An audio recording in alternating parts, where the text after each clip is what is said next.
राज्यातल्या बड्या रेस्टॉरंटवर ही धाडी टाका. भाजपा आमदार विक्रमसिंग पाचपुते यांनी एफडीएकडे ही मागणी केली. बर्गर आणि पिझ्झा विक्रेत्यांची चौकशी करा असं देखील त्यांनी म्हटलंय. आर्टिफिशियल पनीर आणि चीज विक्रीवर बंदी आणण्याची मागणी भाजपचे आमदार विक्रमसिंग पाचपुते यांनी केली. त्यामुळे आता आयुक्त तुकाराम मुंढे यांच्या कारवाईकडे लक्ष लागलंय.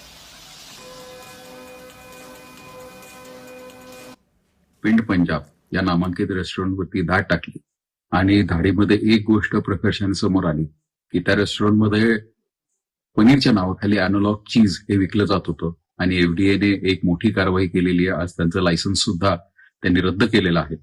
मी एफडीएच्या सर्व अधिकाऱ्यांचं विशेष असं कौतुक करतो. मुंडे साहेब आणि त्यांची टीम उत्तम पद्धतीने काम करते. पण अशाच धाडी जर आणखी मोठ्या मोठ्या रेस्टॉरंट्सवर टाकल्या तर नक्कीच वास्तव्य समोर येईल. आणि या बातम्यांसोबतच बुलेटिनमध्ये आता आपण इथेच थांबू.